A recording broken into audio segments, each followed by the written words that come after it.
आइए स्टार्ट करते हैं। आगे सभी लोग रोड कहाँ है? तो कल हम लोगों ने बात करी है नेबुला की, अमेरिका की, और आज हम लोग बात करेंगे तारामंडल कॉन्स्टेलेशन।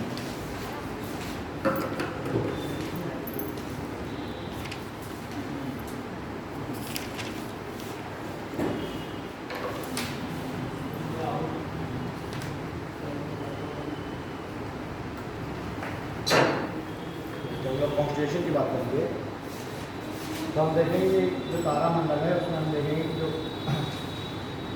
जो हमारा आकाश गंगा है ना, उसमें ये हो गया सूर्य, और सूर्य के चारों ओर परिक्रमा करने वाले 8 ग्रह हो गए।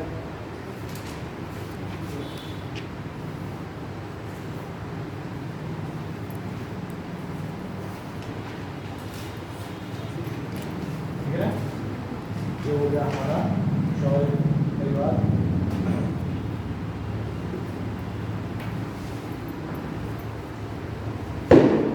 उसके बाद हम देखेंगे इसके आगे तो इससे चारों तरफ इस तरीके से चारों तरफ इस तरीके से होगा।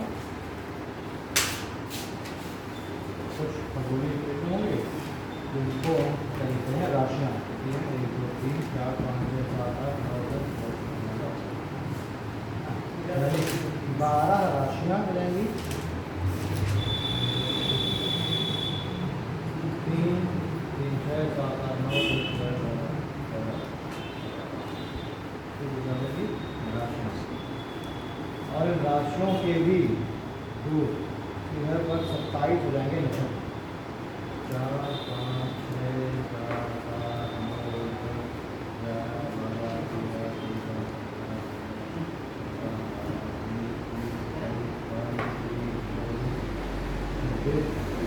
10 ये क्या है? नक्षत्र है ना। तो 12 राशियाँ, उनसे भी उनके भी आउटर तौर पर 27 नक्षत्र हो जाएंगे। तो हम लोग इन सबकी बात करेंगे। देखिए तारामंडल, तारामंडल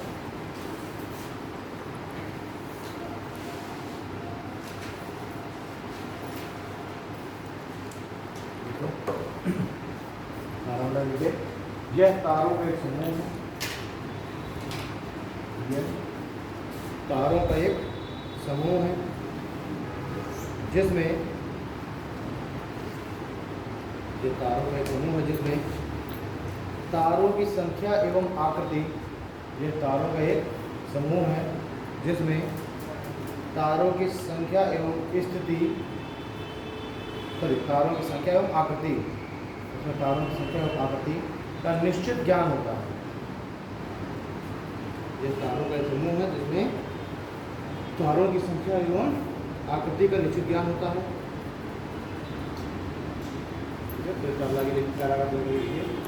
हमारी आकाशगंगा में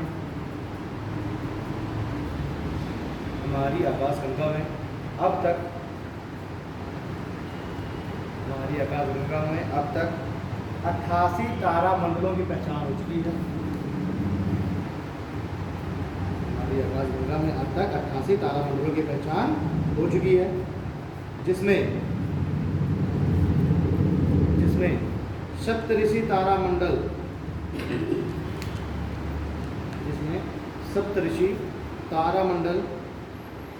एक प्रमुख तारामंडल के रूप में जाना जाता है।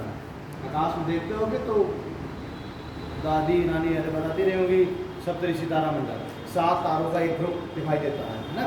तो इसमें सप्तऋषि तारामंडल एक प्रमुख तारामंडल है।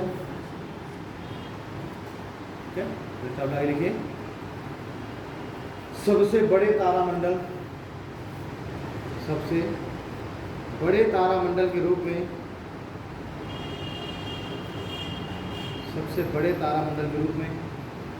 हाइड्रा की पहचान की गई है। हाइड्रा HYDRA, सबसे बड़े तारामंडल के रूप में हाइड्रा की पहचान की गई है, जिसमें 92 तारों का समूह। सबसे बड़े तारामंडल के रूप में हाइड्रा की पहचान की गई है, जिसमें 92 तारों का समूह है। ठीक है। वहीं सबसे छोटे तारामंडल के रूप में, वहीं सबसे छोटे तारामंडल के रूप में क्रक्स है, क्रक्स CRUX। वहीं सबसे छोटे तारामंडल के रूप में क्रक्स है, जिसमें 4 तारे हैं। स्पेलिंग क्या है? CRUX, क्रक्स, क्रक्स है जिसमें 4 तारे हैं। क्रक्स CRUX, क्रक्स है जिसमें 4 तारे हैं। तो जब लगे लिखिए हमारी आकाशगंगा और हमारी पृथ्वी, हमारी पृथ्वी के चारों ओर मौजूद, हमारी पृथ्वी के चारों ओर मौजूद 12 राशियां भी, हमारी पृथ्वी के चारों ओर मौजूद 12 राशियां भी एक तारामंडल है।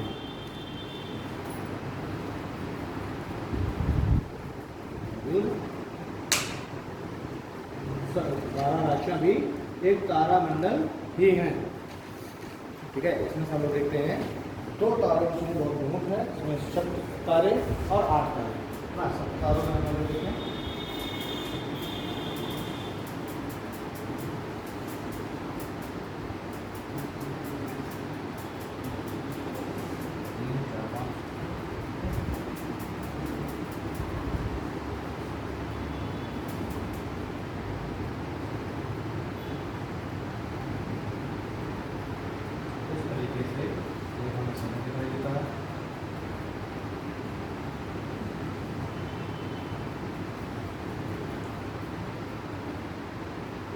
हम कहते हैं तुला। ठीक है, तुला। इस तरीके से 8 तारों का एक समूह दिखाई देता है।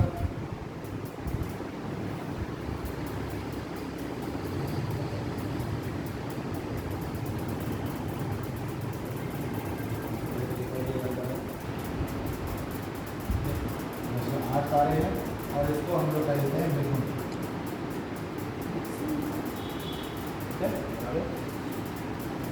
एक में 7 तारे हैं जिसे हम कहते हैं तुला, इंग्लिश में कहेंगे लिब्रा, LIBRA। ठीक है। और दूसरा है 8 तारों का समूह जिसे हम कहते हैं जेमिनी।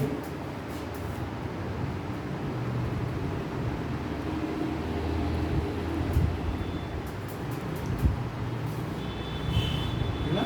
तो हर एक आकाशगंगा में कई सारे तारों का समूह होता है, कई सारे तारा होते हैं ना। और उसी में से हमने तो देख लिया।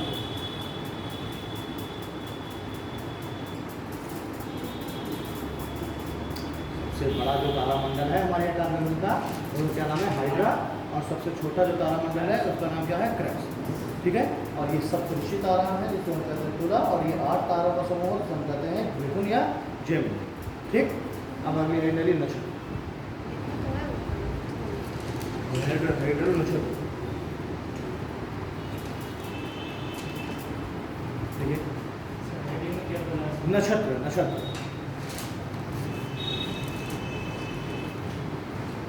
ठीक है। देखिए हमारे ज्योतिष शास्त्रियों के अनुसार,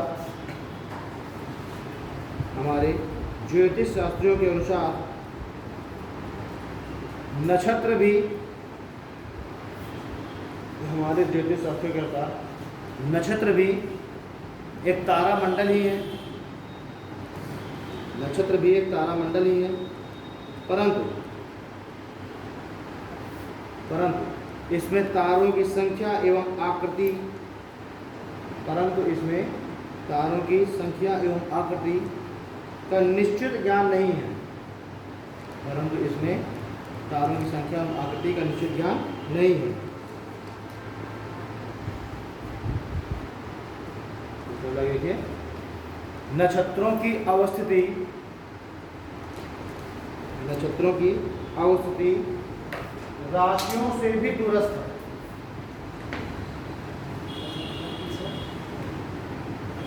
नक्षत्रों की अवस्थिति राशियों से भी दूरस्थ है। देखिए मैंने नक्षत्र को बाद में बनाया, राशियों के बाद। नक्षत्र की अवस्थिति राशियों से भी दूरस्थ है। ठीक है। देखिए नक्षत्रों की संख्या 27 बताई गई, 27 नक्षत्रों की संख्या 27 बताई गई है।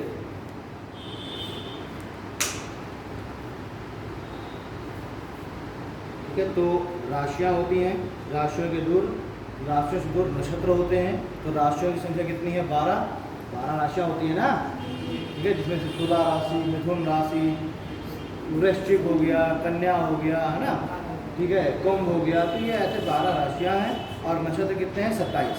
तो माना जाता है कि प्रजापति ने अपनी 27 पुत्रियों का विवाह किससे किया? अपना मतलब अपनी पुत्रियों का विवाह किया चंद्रमा से, और ये जो नक्षत्र हैं वो उसकी 27 पुत्रियाँ मानी गई हैं। ठीक है, प्रजापति की 27 पुत्रियाँ मानी गई हैं किसे? नक्षत्रों को, और इन्होंने उसका विवाह किससे किया है? चंद्रमा से। ठीक है, तो ऐसी पौराणिक मान्यताएँ हैं। आगे देखिए, मान्यताओं के अनुसार मान्यताओं के अनुसार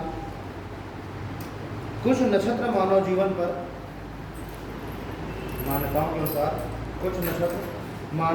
पर सकारात्मक प्रभाव डालते हैं।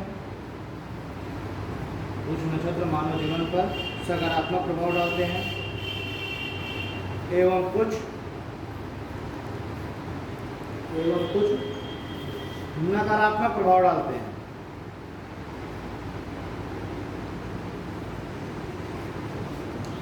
ठीक है ना।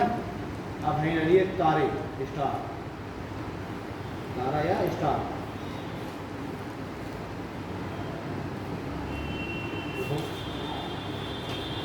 तारे ऐसे खगोलीय पिंड हैं,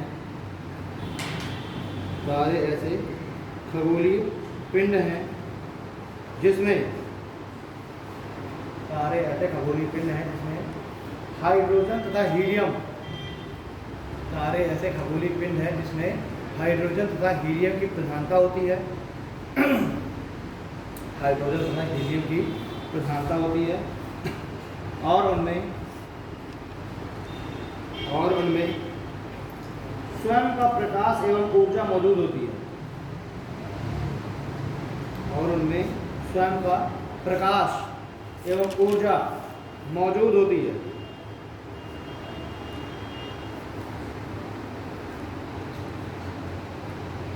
ठीक, तो हाइड्रोजन और हीलियम को क्या कर रहे हैं? उसको ऊर्जा और प्रकाश उत्पन्न कर रहे हैं इस तारे में।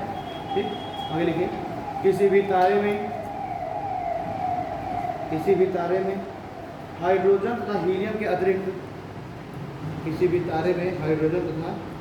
के अतिरिक्त, ऑक्सीजन, कार्बन डाइऑक्साइड, नाइट्रोजन, ठीक है, नाइट्रोजन डाइऑक्साइड आदि गैसें पाई जाती हैं। वहीं कुछ तत्व हाँ, आपने बोला कि तारे ऐसे खगोलीय पिंड है जिनमें हीलियम और हाइड्रोजन की प्रधानता होती है और उनमें स्वयं का प्रकाश और ऊर्जा मौजूद होती है। लेकिन आपने फिर जो दूसरा पॉइंट में बोला है, किसी भी तारे में हीलियम और हाइड्रोजन के अलावा किसी भी तारे में हाइड्रोजन और हीलियम की क्या होती है? प्रधानता होती है। और जब प्रधानता होगी तो वही क्या करते हैं? ऊर्जा उत्पन्न करते हैं। वही का नाभिक हाइड्रोजन जुड़ेंगे तो क्या बन जाएगा? हीलियम बनेगा, है ना। तो भाई हाइड्रोजन है तारे में, तो हाइड्रोजन ही ऊर्जा का, देखिए आगे भविष्य में हाइड्रोजन ही ऊर्जा का स्रोत बनने वाला है, ठीक है ना। अभी क्या है कि हाइड्रोजन को एज अ फ्यूल यूज किए जाने की बात चल रही है कि भाई उसको वो अंडर उसमें है, प्रोसेस में है, ठीक है। और हाइड्रोजन एक बहुत स्वच्छ ईंधन के रूप में आएगा। तो हाइड्रोजन और हीलियम की प्रधानता है, तब तो उस तारे में क्या है? ऊर्जा है। लेकिन इन गैसों के अतिरिक्त भी कुछ मात्रा में ऑक्सीजन भी होती है, कुछ मात्रा में नाइट्रोजन भी होती है, कार्बन डाइऑक्साइड भी होती है, नाइट्रस ऑक्साइड भी होती है ना। तो ये सब गैसें होती हैं, वो कम मात्रा में होती है, लेकिन मुख्य रूप से क्या होती है? हाइड्रोजन और हीलियम। वही तो लिखा है कि इनकी प्रधानता होती है, बाकी कुछ और गैसें ही पाई जाती है, ठीक है। तो आगे देखिए, तारों में कुछ तत्व ऐसे भी होते हैं जो कि गैसीय अवस्था में पाए जाते हैं। कुछ तत्व भी ऐसे होते हैं जो कि गैसीय अवस्था में पाए जाते हैं, जैसे मैग्नीशियम, मैग्नीज MgMn, ठीक है, आयरन फेरस Fe और सोडियम, ठीक है। यानी कुछ ऐसे तत्व भी हैं क्योंकि गैसीय अवस्था में है। तारे भाई हम कैसे गैसीय अवस्था में नहीं होंगे, इतना ज़्यादा उसमें टेम्परेचर है वहाँ पर तारों के पास, तो ये जो भी ये सारे तत्व भी हैं तारों में उपस्थित है, लेकिन सब क्या गैसीय अवस्था में, इतना ज़्यादा क्योंकि वहाँ पर क्या ऊर्जा है, ठीक है। पैराग्राफ फिर करके लिखिए, तारों में घूर्णन तथा परिक्रमण गति होती है। तारों में घूर्णन तथा परिक्रमण गति होती है एवं तारों का अपना अपना अलग रंग होता है। एवं तारों का अपना अपना अलग रंग भी होता है और रंग के आधार पर, और तारों में अपना अपना अलग रंग होता है और रंग के आधार पर वास्तव में हम तारों के तापमान की जानकारी प्राप्त करते हैं। और रंग के आधार पर हम तारों के तापमान की जानकारी भी क्या करते हैं, एकत्रित कर सकते हैं,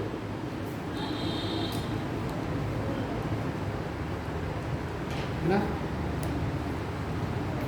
ठीक है, तो तारों में मैंने कल भी बताया था कि तारों के रंग के आधार पर हम उनका तापमान डिसाइड कर सकते हैं। जो तारा बिल्कुल हमें थोड़ा ब्लू इस कलर में दिखाई देगा, उसमें क्या है, ऊर्जा सबसे ज़्यादा है, तापमान सबसे ज़्यादा है। फिर कुछ तारे रेड दिखाई देंगे, कम है ना। और बाद में जाते जाते तारे क्या हो जाएंगे, ब्लैक होल में कन्वर्ट हो जाएंगे। जब उनका प्रकाश खत्म हो जाएगा तो क्या हो जाएगा, ब्लैक होल में कन्वर्ट हो जाएंगे। अब वहीं डालो लाइफ साइकिल ऑफ स्टार्स, तारों की लाइफ साइकिल क्या बोलेंगे, जीवन चक्र, है ना। तारों का जीवन चक्र या लाइफ साइकिल ऑफ स्टार्स, तारों का जीवन चक्र। हाँ,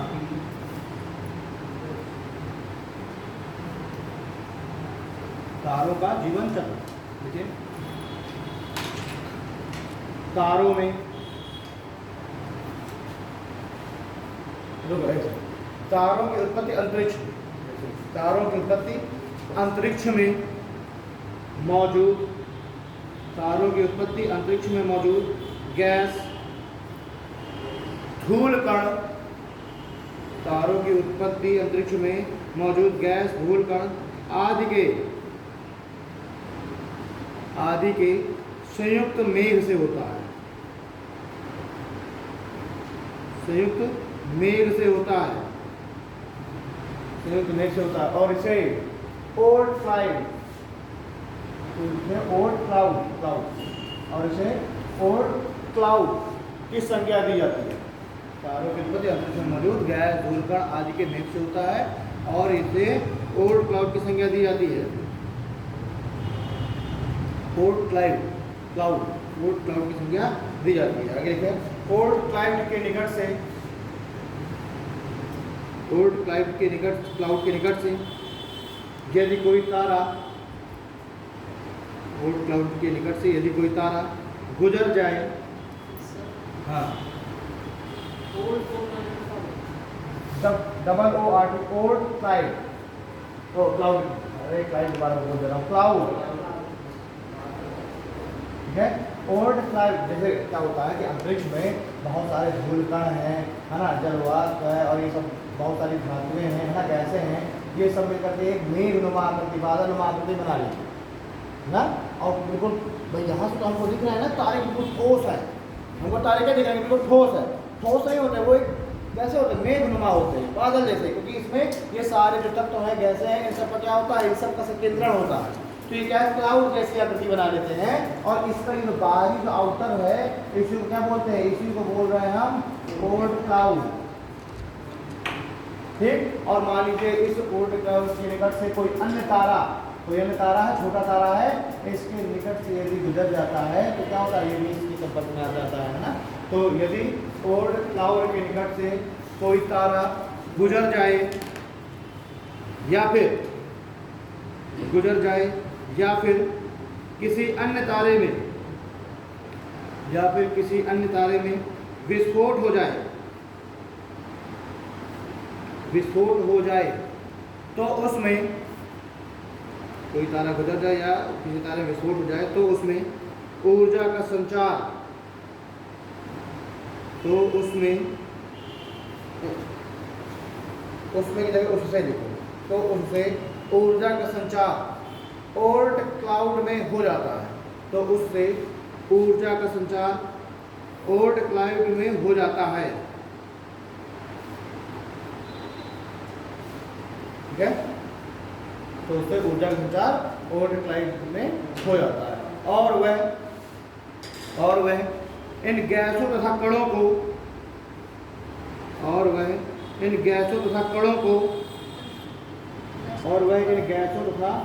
को आंतरिक भाग की ओर गतिशील बना देता है। और वह इन गैसों तथा कणों को आंतरिक भाग की ओर गतिशील बना देता है। कीजिए को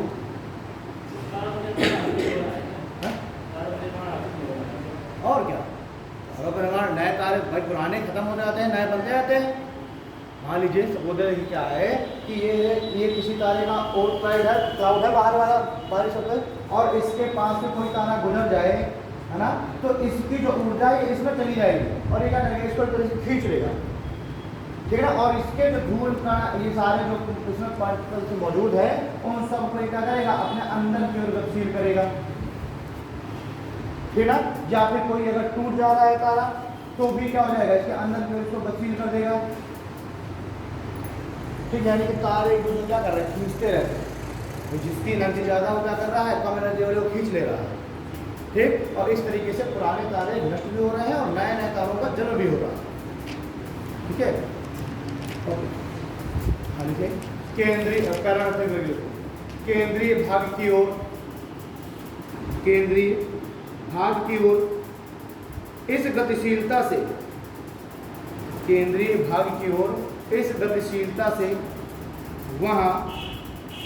केंद्रीय भाग की ओर इस गतिशीलता से वहाँ ऊष्मा उत्पन्न होने लगती है। केंद्रीय भाग की ओर इस गतिशीलता से वहाँ ऊष्मा उत्पन्न होने लगती है।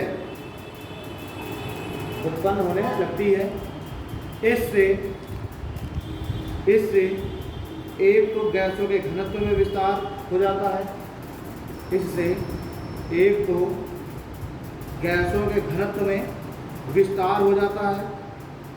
वहीं दूसरी ओर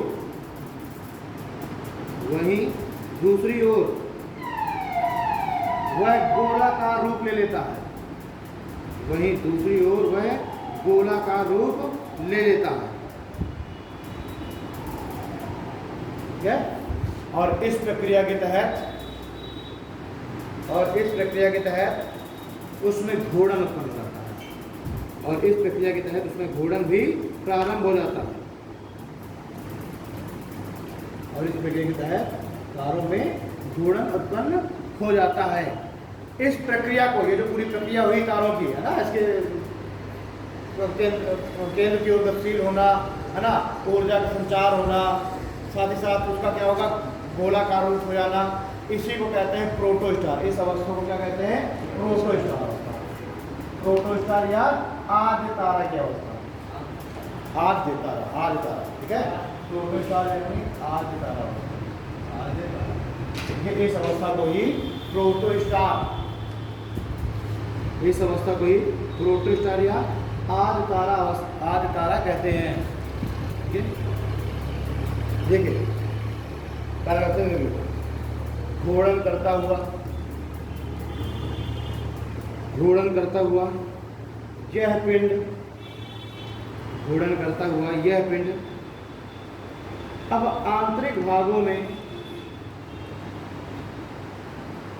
घूर्णन करता हुआ यह पिंड अब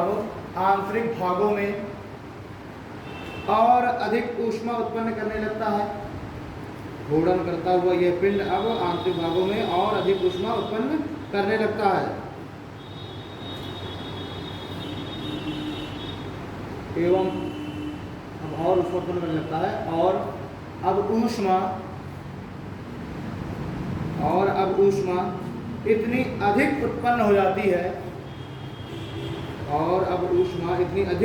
जाती है कि वहाँ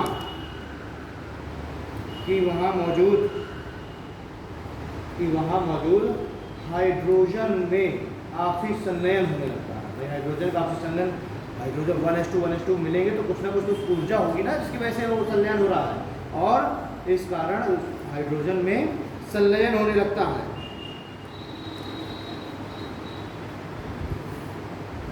ठीक है,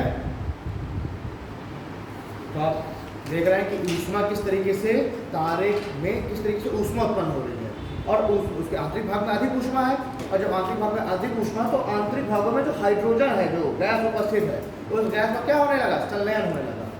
मैंने कल ही बात की थी कि तारे को ऊष्मा कैसे मिलती है, जब उसके हाइड्रोजन जो अणु है उनमें क्या होगा, संलयन होगा, और इस संलयन नाभिकीय संलयन कैसे होगा, ये जो ऊष्मा उत्पन्न हुई, और मैंने आपको बताया कि ऊष्मा कैसे उत्पन्न हुई, तारे का क्या हो रहा है, घूर्णन हो रहा है ना, इन सब की वजह से जो सारे मॉलिक्यूल्स तो अंदर की ओर जा रहे हैं, तो क्या हो रहा है, घनत्व बढ़ रहा है, और घनत्व बढ़ेगा तो क्या होगा, उनमें ऊष्मा उत्पन्न होगी, और यही ऊष्मा क्या करती है, हाइड्रोजन का संलयन कर देती है।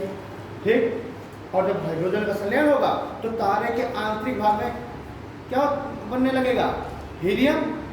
ठीक है ना, और इस कारण हाइड्रोजन का संलयन होने लगा, और इस कारण तारे के आंतरिक भाग में हीलियम उत्पन्न होने लगता है, और इस कारण तारे के आंतरिक भाग यानी केंद्रीय भाग में हीलियम का निर्माण होने लगता है। क्या, हीलियम का निर्माण होने लगता है, और इस प्रक्रिया में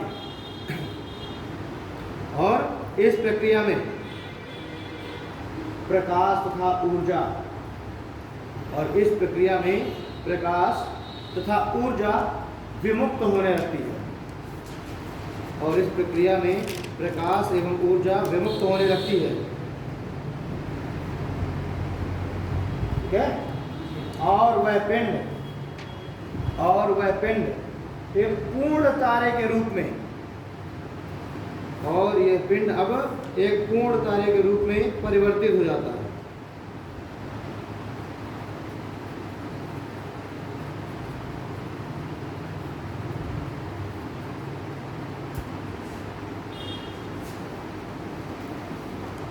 ठीक है, करूँ 1s2 प्लस 1s2 क्या हो जाएगा, हीलियम। हाँ क्या,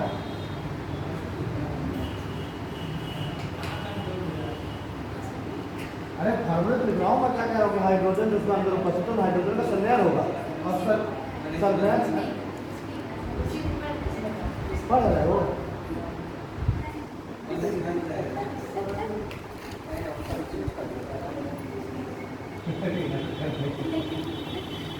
सबसे पहले तो अपन जाएंगे एक्सप्रेशन करना चालू करो। बिल्कुल एक्सप्रेशन चेंज करो तो अपने चेहरे का, सबसे पहले चेहरे को देखेगा लगता है कंफ्यूज क्या कंफ्यूजन। अब मैं वही तुझे से बता रहा हूँ, कल से बता रहा हूँ, हाइड्रोजन के दो अणुओं का संलयन होगा। ठीक है, और संलयन जो हो रहा है तो उसके आंतरिक भाग में ऊष्मा उत्पन्न हो चुकी थी, है ना। आंतरिक भागों में क्या हो चुका, जब भाई तुमको अगर दबाया जाएगा तेजी से कमरे में, इतना सा कमरा 100 लोगों को फूंक दिया जाएगा, तो तुम्हारे शरीर में ऊष्मा उत्पन्न होगी कि नहीं होगी, कमरे में ऊष्मा उत्पन्न होगी, और ऊष्मा उत्पन्न हो और ऊष्मा को और बढ़ा दो, पिघलना चालू कर दोगे तुम। तो 1s2 + 1s2 ऊष्मा अंदर है क्योंकि, तो हीलियम प्रमुख हुई, और हीलियम प्रमुख हुई, साथ ही साथ क्या उत्पन्न हुई, ऊष्मा और प्रकाश। यही तो हमें तारे से प्राप्त हो रहा है भाई। हीलियम 1s2 होगा तो हीलियम बनेगा, और साथ ही साथ क्या विमुक्त हो जाएगी, तो ऊष्मा विमुक्त हो जाएगी, प्रकाश विमुक्त हो जाएगा। और जब तारे में 1s2 दो हाइड्रोजन होंगे, इसी को हम कह देते हैं, इसी मतलब प्रोटोस्टार। और ये प्रोटोस्टार यही फाइनल स्टेज में क्या बन जाएगा, प्रोटोस्टार स्टार बन जाएगा, पूर्ण स्टार।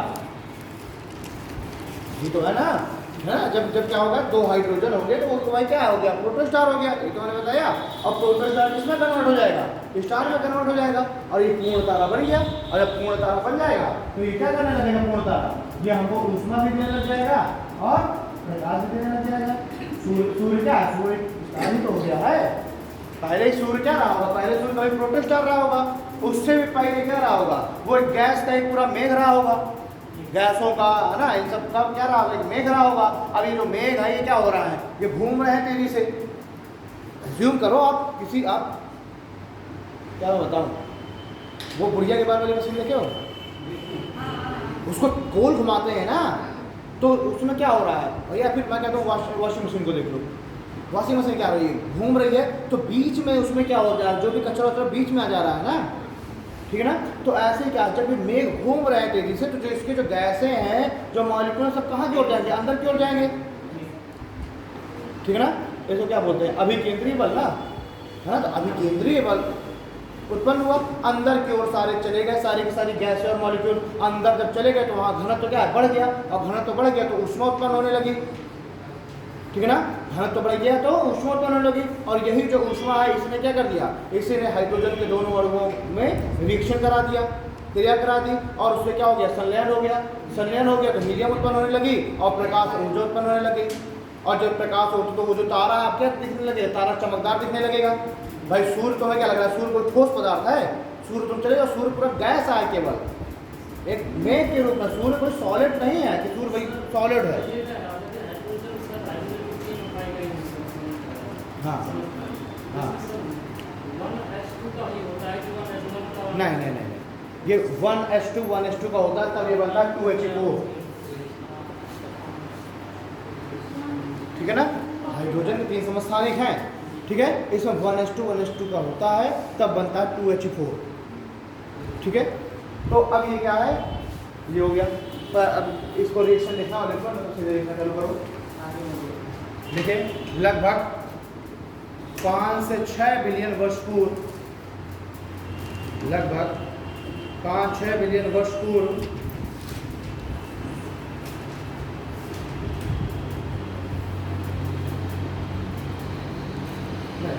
पूर्व क्या, इस क्रिया के बाद ना, इसको क्या बोले, पश्चात, हाँ, लगभग 5-6 बिलियन वर्ष पश्चात, हाँ बिलियन, लगभग 5-6 बिलियन वर्ष पश्चात केंद्रीय भाग में, लगभग 5-6 बिलियन वर्ष पश्चात केंद्रीय भाग में एक तरफ हीलियम की प्रधानता होगी,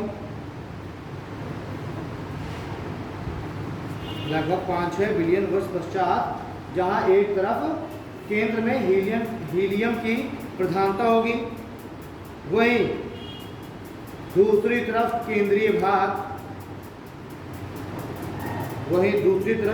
केंद्रीय भाग का तापमान भी बढ़ जाता है।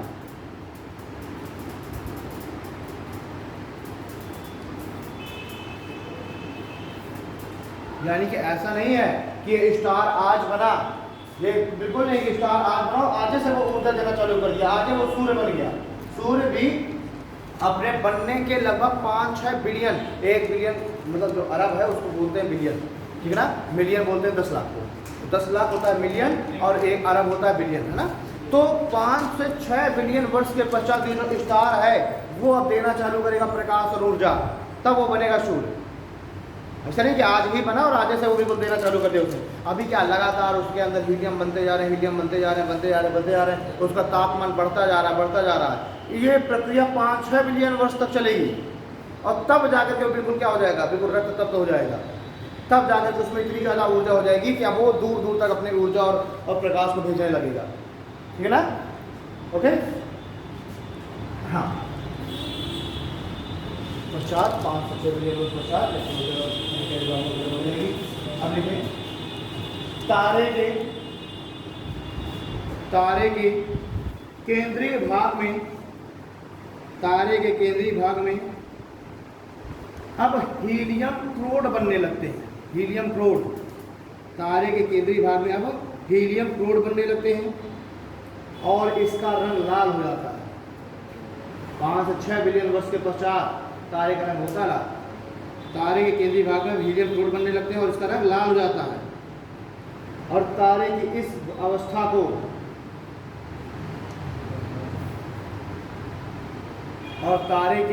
इस अवस्था को रेड जाइंट, लाल दैत्य कहा जाता है। और तारे की इस अवस्था को रेड जाइंट कहा जाता है। ठीक है, रेड जाइंट कहा जाता है। ठीक है, तो तारा बना, कुछ समय के बाद से क्या करना चालू किया, प्रकाश और ऊर्जा लेनी चालू की, और उस समय भी था तो उसके अंदर हीलियम के क्रोड बनने लग जाएंगे। और जब हीलियम के क्रोड बन भाई जब हीलियम अंदर बहुत ज़्यादा हो जाएगी तो अब वो हीलियम क्या हो रही है, हीलियम क्रोड बिल्कुल एक साथ मिलना चालू हो गई हीलियम। ठीक है, क्रोड बनने लगे, और जब क्रोड बनने लगे तो अब ये क्या किसमें कन्वर्ट हो गया, रेड जाइंट में कन्वर्ट हो गया। ठीक है, अब रेड जाइंट में कोई एक तारा है, रेड जाइंट है, आसपास एक और रेड जाइंट है, वो दोनों रेड जाइंट आपस में मिल गए तो सुपर रेड जाइंट बन गया। ठीक है, देखिए ये तारा रेड जाइंट बन जाता है। आगे लिखिए, रेड जाइंट से जब कोई दूसरा तारा मिलता है, रेड जाइंट से जब कोई दूसरा तारा मिलता है तो यह बड़े आकार में परिवर्तित हो जाता है, और इसे सुपर रेड जाइंट बोलते हैं।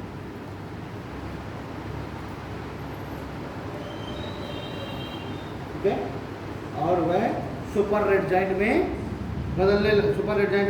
इसे सुपर रेड जाइंट बोलते हैं। ठीक है, आगे क्या, इस अवस्था में तारे के केंद्रीय भाग में तारे के केंद्रीय भाग में हीलियम का संलयन होने लगता है। तारे के केंद्रीय भाग में हीलियम का संलयन होने लगता है और वह कार्बन का निर्माण करने लगता है।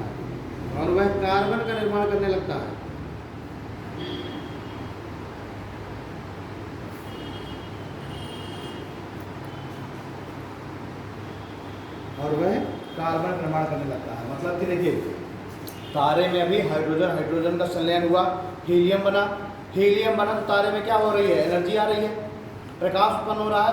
कुछ समय के कुछ बिलियन वर्ष के पश्चात अब हीलियम इतनी ज़्यादा हो गई भाई, जितना हाइड्रोजन देखिए बहुत ज़्यादा है, तो अब हाइड्रोजन ज़्यादा तो उसका लगातार क्या हो रहा है, संलयन हो रहा है और एनर्जी बन रही है, ऊर्जा निकल रही है और हीलियम में कन्वर्ट होता जा रहा है। एक समय ऐसा आएगा ना जब उस तारे के अंदर हीलियम बहुत ज़्यादा हो जाएगी, होगा नहीं होगा, एक समय ऐसा आएगा कुछ बिलियन वर्ष के पश्चात जब उस तारे में हीलियम की मात्रा बहुत ज़्यादा बढ़ जाएगी। तो अब भैया हीलियम का भी तो संलयन होगा, एनर्जी भी है उसमें संलयन करने के लिए। ठीक है, हीलियम बहुत ज़्यादा बढ़ गया और हीलियम का मैंने क्या बताया, हीलियम एक क्रोड के रूप में परिवर्तित होता जा रहा है। अंदर के सेंटर भाग में हीलियम क्या हो रहा है, इकट्ठा होता चला जा रहा है, क्रोड बना जा रहा है। जब क्रोड बनने लगेगा तो वो रेड जाइंट बन जाएगा। जब और ज़्यादा दूसरा रेड जाइंट उससे मिल गया तो सुपर रेड जाइंट बन गया, तो हीलियम और ज़्यादा हो गया और उसका घनत्व क्या है, बढ़ता चला जा रहा है घनत्व। ठीक ना, अब जब क्या होगा, हीलियम अंदर बहुत ज़्यादा मात्रा में हीलियम इकट्ठा हो गया तो इस हीलियम का भी क्या होगा, इसका भी संलयन होगा। तो अब क्या हो जाएगा, 2He4 + 2He4 = carbon plus energy plus light. ठीक है ना, तो तारा बाद में कहाँ कन्वर्ट हो जाएगा, कार्बन हो जाएगा, उस कार्बन की मात्रा उसके अंदर उपस्थित हो जाएगी। ठीक है ना, और सुनाई तो हीलियम का संलयन होते होते क्या हो जाएगा, कार्बन बनना चालू हो जाएगा। कार्बन करके लिखिए, तापमान में अत्यधिक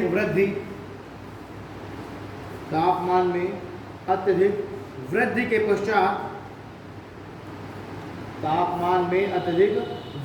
पश्चात अब यह तारा विस्फोट कर जाता है। तापमान में अत्यधिक वृद्धि के पश्चात अब यह तारा विस्फोट कर जाता है। ठीक है, अब ये तारा विस्फोट कर जाता है, फुल स्टॉप। इस विस्फोट के पश्चात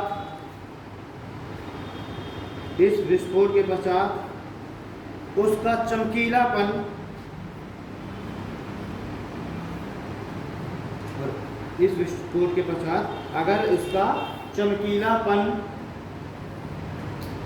अगर चमकीलापन पूर्व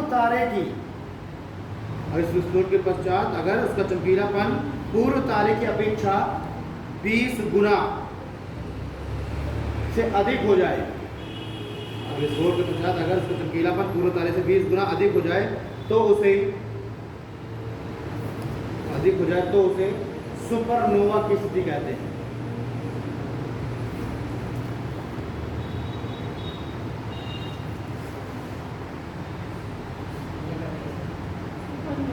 सुपरनोवा अगर 20 गुना से अधिक हो जाए तो सुपरनोवा कहते हैं, और अगर 20 गुना या उससे थोड़ा बहुत कम रहे तो उसे नोवा की स्थिति कहते हैं।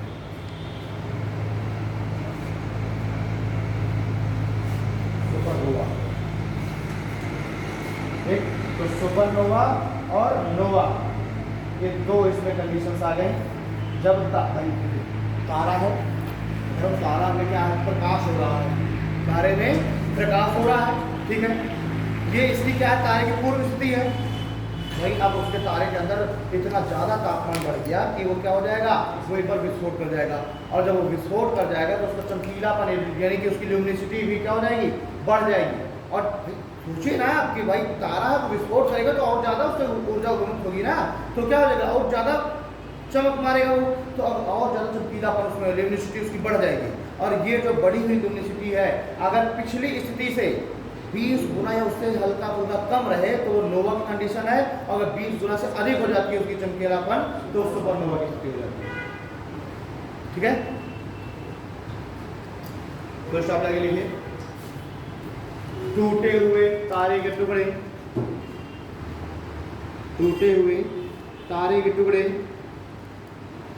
अपने गुरुत्वाकर्षण के कारण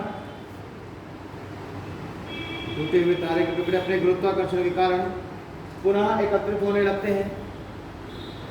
टूटे हुए तारे के टुकड़े अपने गुरुत्वाकर्षण के कारण पुनः एकत्रित होने लगते हैं। Full stop. पुनः एकत्रित होने लगते हैं, फुल स्टॉप लगा लीजिए। एकत्रित होते हुए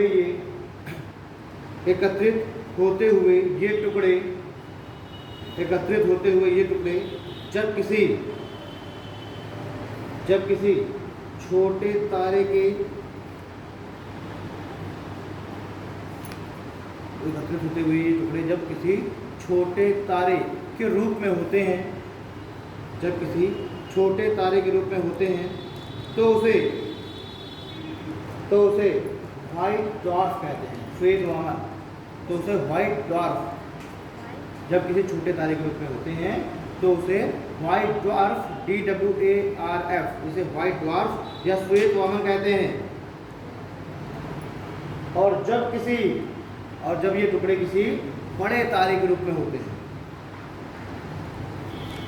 और जब ये किसी बड़े तारे के संदर्भ में होते हैं, बड़े तारे के रूप में होते हैं, तो इसे न्यूट्रॉन स्टार कहते हैं, NEUTRAN, न्यूट्रॉन स्टार कहते हैं,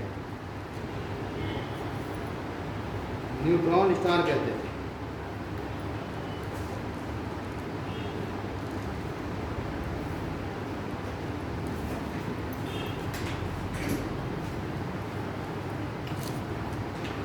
ठीक है, आपने साइंटिस्ट चंद्रशेखर का नाम सुना होगा, और चंद्रशेखर सिन्हा भी आपने सुना होगा। तो जो चंद्रशेखर है उन्होंने यही जो व्हाइट डॉर्फ है और न्यूट्रॉन स्टार हैं, इनका जो मास है उसको सूर्य से कंपेयर करके चंद्रशेखर सीमा का निर्धारण किया। जैसे कि इन्होंने कहा कि यही जो स्टार जो टूट करके जो टुकड़े फिर से आपस में गुरुत्वाकर्षण के कारण जुड़ गए थे, अगर इनका मास 1.44 टाइम्स से क्या हो, 1.44 टाइम्स ऑफ सन का, तो इस ऐसे तारे को कहते हैं व्हाइट ड्वार्फ। सन से अगर 1.44 टाइम्स हो, सन से कितना गुना हो, 1.44 टाइम्स इसका मास द्रव्यमान, तो इसको हम कहते हैं व्हाइट ड्वार्फ। और अगर इसका जो है जो मास ऑफ सन से 1.44 से क्या हो ज़्यादा हो जाए, है ना, सन से क्या हो जाए,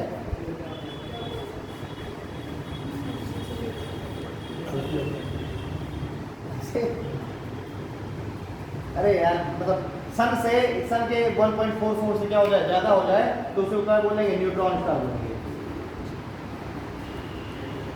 यानी अगर इसका जो भार है वो सन से केवल 1.44 गुना ही हो तो व्हाइट ड्वार्फ, और अगर सन सूर्य के द्रव्यमान से 1.44 गुना से ज़्यादा हो जाए तो उसको क्या बोलेंगे, न्यूट्रॉन स्टार बोलेंगे। ठीक है, और यही जो सीमा इन्होंने 1.44 वाली जो मान ली है सीमा, उसी को कहते हैं चंद्रशेखर सीमा। ये 1.44 गुना को जो एक सीमा का निर्धारण कर दिया है कि इतने से स्टार ऊपर या नीचे, इसलिए को क्या बोल दिया, चंद्रशेखर सीमा। और इनको जो ये चंद्रशेखर है, इनको इसी के लिए क्या मिला था, नोबेल पुरस्कार मिला था।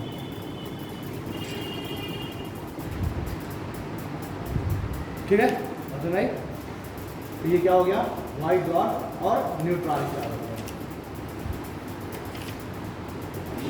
इस चीज को लिख लो जरा।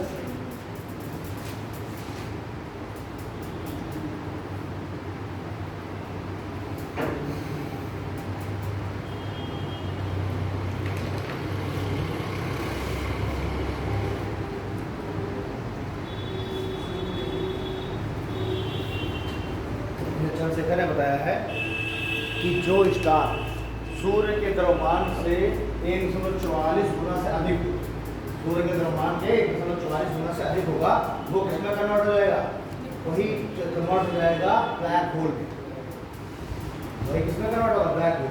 और वो जो ब्लैक होल इतना बड़ा होगा कि सूर्य भी उसके नजदीक पहुंच गया तो सूर्य को भी खींच लेगा। ठीक है, तो 1.44 गुना तक को हम क्या बोलेंगे, 140 गुना को हम व्हाइट ड्वार्फ, और 140 गुना मास, सूर्य के मास से 140 गुना से अधिक हो मास जिस तारे का, तो वो किसमें कन्वर्ट होगा, न्यूट्रॉन स्टार। ठीक है, पैराग्राफ चेंज करके लिखिए। देखिए, तारों की इस अवस्था,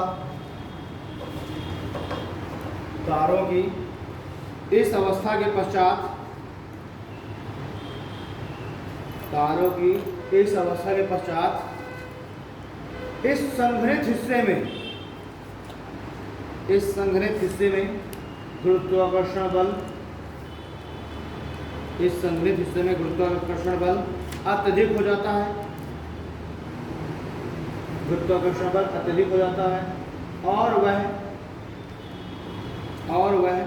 कठोर रूप धारण करने लगता है, और वह कठोर रूप धारण करने लगता है। ठीक है, फुल स्टॉप। धीरे धीरे उसका गुरुत्वाकर्षण, धीरे धीरे उसका गुरुत्वाकर्षण और भी अधिक बढ़ने लगता है, धीरे धीरे उसका गुरुत्वाकर्षण और भी अधिक बढ़ने लगता है।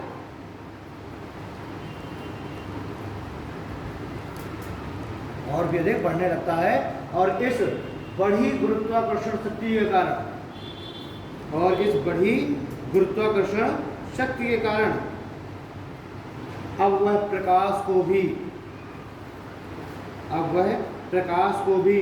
अवशोषित करने लगता है,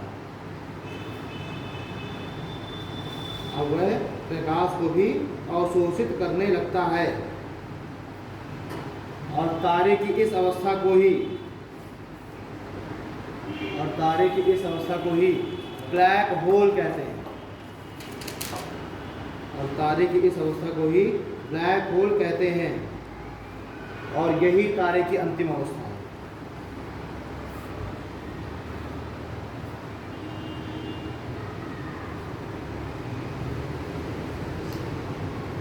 ही कहते हैं, यही तारे की अंतिम अवस्था है। ठीक है, पैराग्राफ चेंज करके लिखिए, पैराग्राफ चेंज करके लिखो। कभी कभी किसी छोटे तारे में, कभी कभी किसी छोटे तारे में व्हाइट ड्वार्फ की अवस्था के पश्चात, कभी कभी किसी छोटे तारे में व्हाइट ड्वार्फ की अवस्था के पश्चात तीव्र विद्युतीय तरंग उत्पन्न होती हैं। व्हाइट ड्वार्फ की अवस्था के पश्चात तीव्र विद्युतीय तरंग उत्पन्न होती हैं और अपने इस विद्युतीय तरंग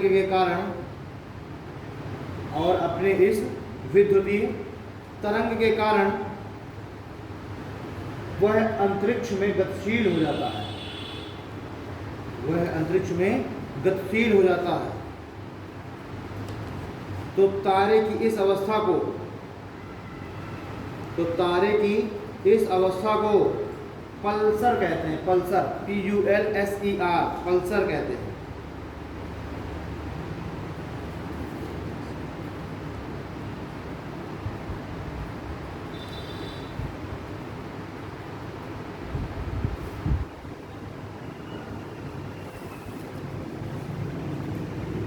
है ना?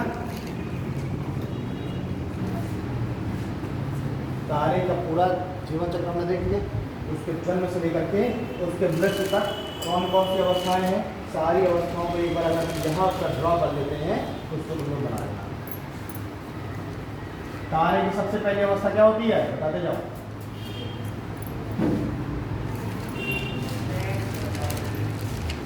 तारे की सबसे प्रारंभिक अवस्था जब वो गैस के मेघ के रूप में होगा, है ना, क्या बोलते हैं, ओल्ड क्लाउड।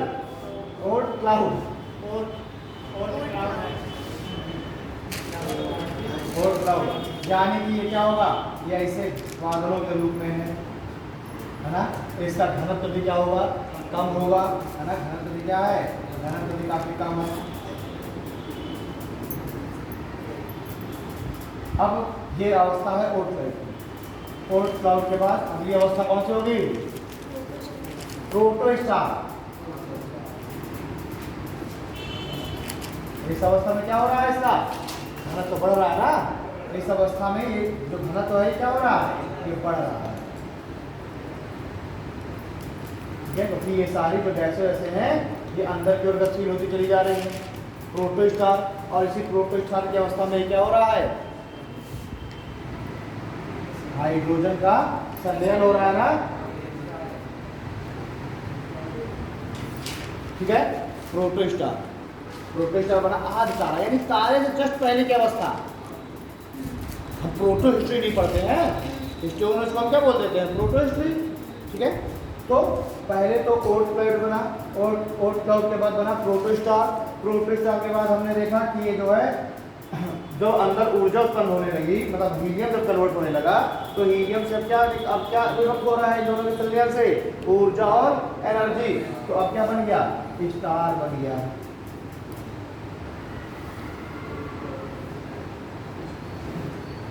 ठीक है, ये कैसी अवस्था है, ये है स्टार की अवस्था। और यहाँ पर अब क्या हो रहा है, यहाँ पर अब हीलियम है ही, और साथ ही साथ एनर्जी और लाइट निकल रही है। ठीक, स्टार के बाद अगली अवस्था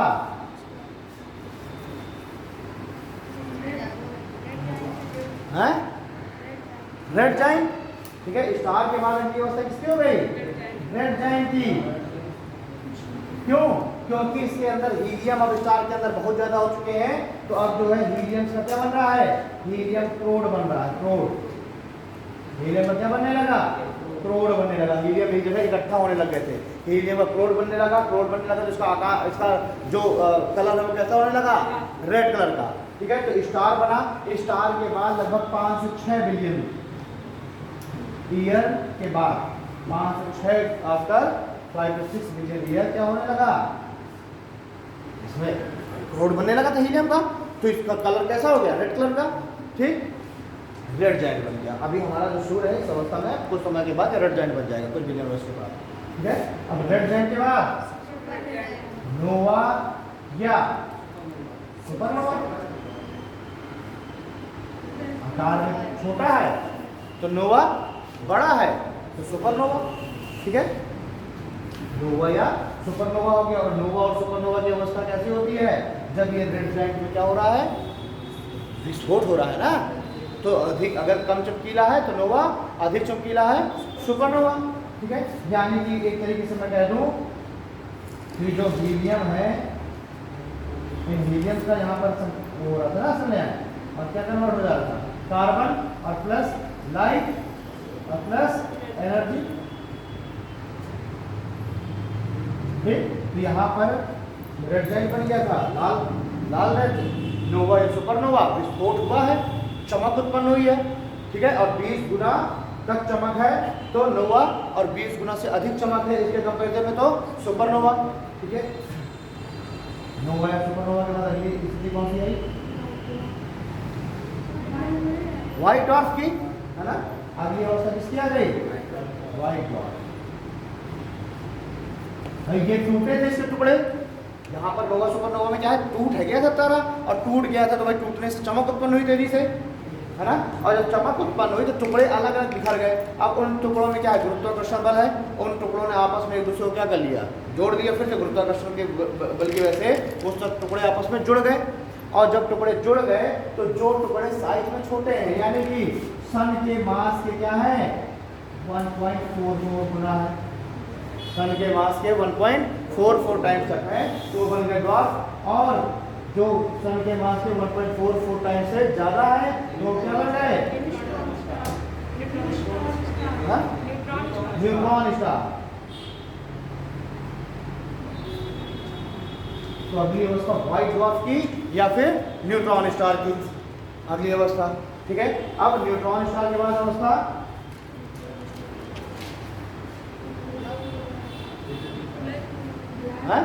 ब्लैक होल की। ठीक है, अगली अवस्था किसकी हो गई, ब्लैक होल की। फिर जो व्हाइट ड्वार्फ है या जो न्यूट्रॉन स्टार है, ये क्या हो रहा है, किसमें कन्वर्ट हो जा रहे हैं, व्हाइट ड्वार्फ में, उसमें ब्लैक होल में। क्यों, देखिए यहाँ पर क्योंकि उन टुकड़ों ने आपस में क्या किया था, गुरुत्वाकर्षण के बल की वजह से जुड़े हैं ना। अब इनका टुकड़े जुड़ने से क्या हो रहा है, गुरुत्वाकर्षण बल जब बहुत अधिक बढ़ जाएगा, और जब बहुत अधिक बढ़ जाएगा तो ये अभी देखिए, अभी इनसे क्या हो रहा है, प्रकाश वगैरह सब उत्पन्न हो रहा है। अब ये क्या कर रहा है, अपने अंदर से प्रकाश को बाहर न जाने देगा।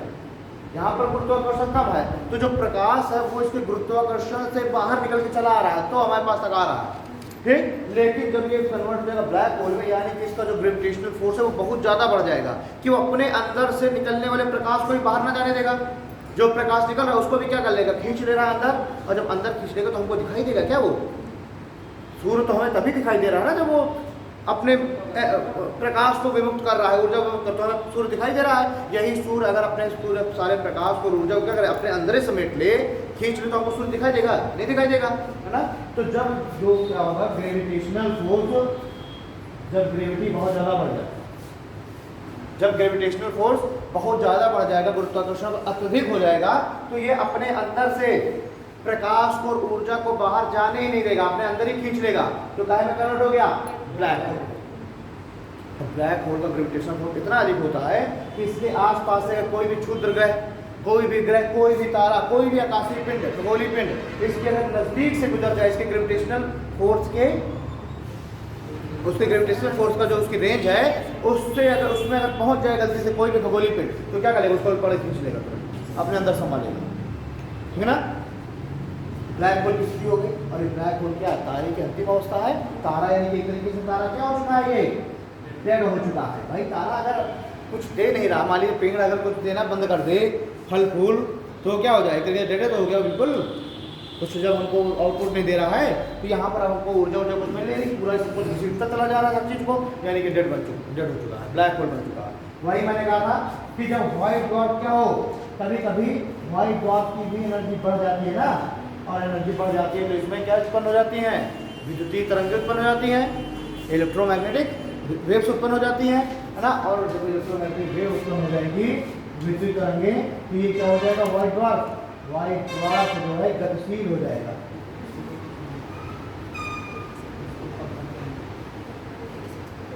इलेक्ट्रोवेव्स उत्पन्न हुई, विद्युतीय तरंगें, और विद्युतीय तरंगें उत्पन्न हुई तो ये क्या हो गया, व्हाइट ड्वार्फ गतिशील हो गया, इसी से चलने लगा। और जब गतिशील हो जाएगा व्हाइट ड्वार्फ, तो इसी को हम क्या कहेंगे, पल्सर।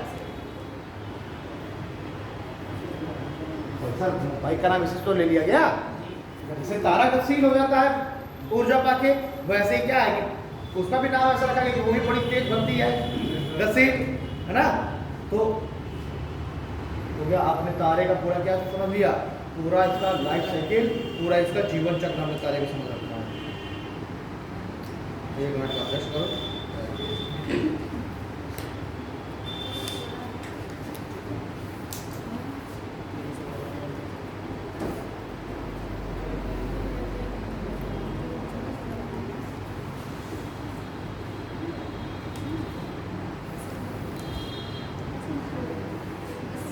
तो यहाँ पे लिख लेना भैया, ब्लैक होल के पास हाई ग्रेविटेशनल फोर्स, ठीक है, हाई ग्रेविटेशनल फोर्स।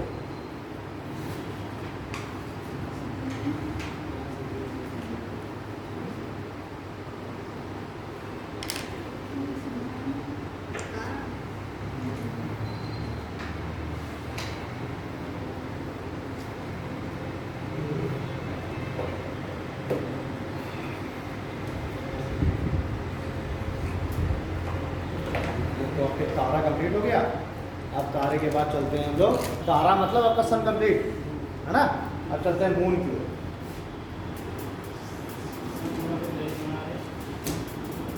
बना लो। इस वाले चित्र को अगर बनाना हो ना, नोवा को कैसे बनाना, लेकिन टुकड़े टुकड़े दिखाई देना, टुकड़े टुकड़े से दिखाई देना। मैंने ये दिखा रहा है कि इसका हो चुका है, खंडन हो चुका है ना। और यहाँ पर इन टुकड़ों को फिर आपस में जोड़ देना, मतलब क्या हो चुके हैं, आपस में ग्रेविटेशनल फोर्स की वजह से जुड़ चुके हैं।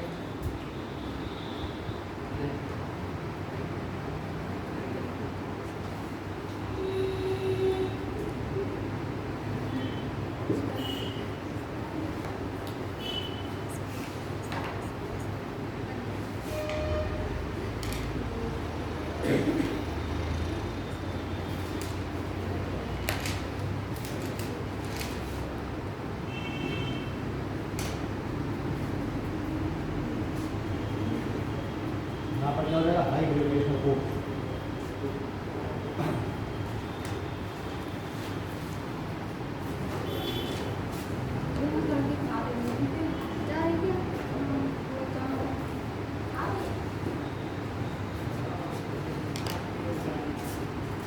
ठीक है, अब लिखते हैं, करते हैं हम लोग मून।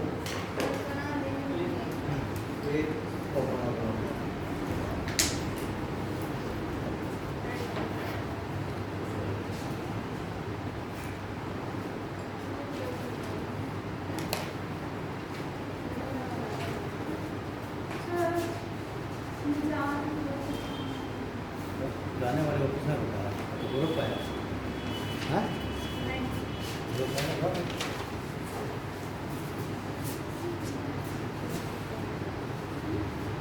मनसर तुम्हारा भाई आया था, कहाँ गया, क्यों, हमारा एक भाई आया था घूमने, क्लास का जायजा लेने, नहीं इंग्लिश के लिए नहीं आया था, मैं उसको इंग्लिश के लिए लाए थे। कल परसों फिर इंग्लिश की होगी, नहीं कल इसका एग्जाम है ना, हाँ कल एग्जाम है ना, एंड ठीक है ना। नहीं तो वो सर क्लासेस जा रहा है ना, उसके बाद क्लासेस चले पॉलिटेक्निक की, है कि बात पॉलिटेक्निक। नहीं रुका तो ठीक है। कॉलेज कोचिंग भी होती है ना, कोचिंग कॉलेज कोचिंग नहीं गया था।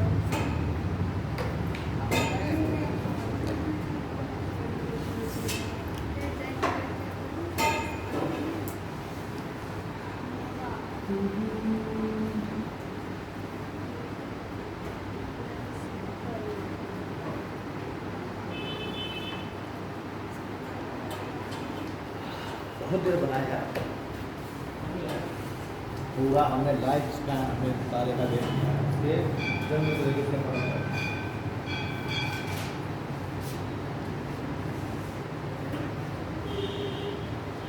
घनत्व तो सबसे कम कहाँ है, ओट क्लाउड में, है ना। और उसके बाद घनत्व लगातार बढ़ता चला जा रहा है, यहाँ पर बढ़ा घनत्व प्रोटो स्टार में, तो स्टार में क्या हो गया, और घनत्व बढ़ा, और घनत्व बढ़ा तो हीलियम उत्पन्न हो गई, एनर्जी लाइट उत्पन्न हो गई, और ज़्यादा हो गया यहाँ पर, तो हीलियम आपस में क्या होने लगे, उसका संलयन होने लगा, कार्बन में कन्वर्ट होने यहाँ से चालू हो गया था, टेम्परेचर बहुत ज़्यादा हो गया, जब हीलियम का संलयन होगा तो टेम्परेचर और ज़्यादा बढ़ जाएगा। तो रेड जाइंट क्या हो रहा है भाई, रेड जाइंट को रक्त तप्त हो चुका है तारा, लाल हो चुका है। और तो देख और जैसे घुलने से पहले क्या होता है, बिल्कुल लाल हो जाती है ना, तो वैसे ही सन वो स्टार भी है, वो भी क्या है अपने समाप्त होने से पहले क्या हो चुका है, बिल्कुल अपनी सारी एनर्जी अब खत्म कर दे रहा है, होता है ना। तो अब यहाँ पर जो स्टार ही अपनी अब मृत्यु की अवस्था में की ओर जा रहा है, इसकी सबसे ज़्यादा यहाँ जितनी भी इसके पास एनर्जी है यहाँ पर विमुक्त करना चालू कर देगा, ठीक है। तो सबसे हाई टेम्परेचर कहाँ पर होता है, रेड जाइंट में, ठीक है। और यहाँ पर जो हीलियम है वो क्रोड में इकट्ठा होना चालू हो गई, क्रोड बनाने लग गई है। तो उसके बाद नोवा या सुपरनोवा, इसका विस्फोट हो गया, क्योंकि तापमान यहाँ बहुत ज़्यादा हो गया है ना। हाँ, रेड जाइंट का ही क्या है, रेड जाइंट सुपर जाइंट में कन्वर्ट होता है, वो आकार के ऊपर निर्भर करता है। भाई ये रेड जाइंट है, दूसरा रेड जाइंट है, आपस में मिल गए सुपर जाइंट बन गए, सुपर जाइंट बन गए। अब यहाँ पर मैंने कहा था टेम्परेचर बहुत ज़्यादा है, और जब टेम्परेचर बहुत ज़्यादा होगा तो उस तारे का क्या हो जाएगा, विस्फोट हो जाएगा। तारा विस्फोट हो गया, दूर दूर फैल गए इसके टुकड़े, नोवा या सुपरनोवा बन गया। ये भी आकार उस पर निर्भर कर रहा है, इसके चमक पर, इसके ल्यूमिनिसिटी पर निर्भर कर रहा है ना। नोवा सुपरनोवा बना। अब नोवा सुपरनोवा के बाद यही जो टुकड़े हैं गुरुत्वाकर्षण बल की वजह से फिर से जुड़ना चालू हो गए, क्या बन गया, व्हाइट ड्वार्फ या न्यूट्रॉन स्टार पे। ये क्यों बनेगा व्हाइट ड्वार्फ या न्यूट्रॉन स्टार, इसका जो है सूर्य से मास के कंपैरिजन पर, ठीक है। तो व्हाइट ड्वार्फ और न्यूट्रॉन स्टार बन गया। व्हाइट ड्वार्फ और न्यूट्रॉन स्टार के बाद कौन सी अवस्था आ गई, ब्लैक होल की, और यहाँ पर सबसे ज़्यादा ग्रेविटेशनल फोर्स हो गया, और यही है तारे की अंतिम अवस्था, डेड की अवस्था, ठीक है। और साथ में अगर आपसे पल्सर पूछ लिया जाए, पल्सर क्या है, तो आप बताएंगे जब व्हाइट ड्वार्फ में क्या हो जाए, विद्युतीय तरंगे उत्पन्न हो जाए, है ना। और विद्युतीय तरंगे क्या कर देंगी, इस व्हाइट ड्वार्फ को गतिशील कर देंगी, और व्हाइट ड्वार्फ जब गतिशील हो जाएगा, भ्रमण करने लगेगा ब्रह्मांड में, तो इसी को हम इसी अवस्था को कहेंगे पल्सर, ठीक है। जो गतिशील हो गया। अब ये मून, चंद्रमा। चंद्रमा हमारे सौर मंडल का क्या हुआ, भाई यार ये स्माइलिंग कॉपी बंद कर लिए थे क्या, कॉपी बंद कर लिए थे क्या छुट्टी हो गई। ऐसे मैं उतनी देर से मैं बार बार बोल रहा हूँ लिखो चंद्रमा, बार बार तुम लोग रोक दे रहे हो, अभी रुकिए, है ना। चंद्रमा लिखिए, चंद्रमा हमारे सौर मंडल का सबसे महत्वपूर्ण उपग्रह है। चंद्रमा हमारे सौर मंडल का सबसे महत्वपूर्ण उपग्रह है, जिसका व्यास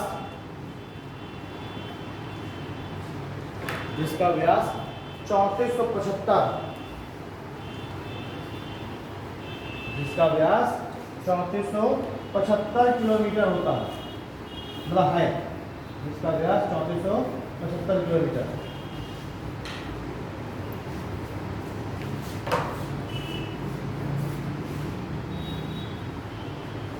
क्या मून एक स्टार है,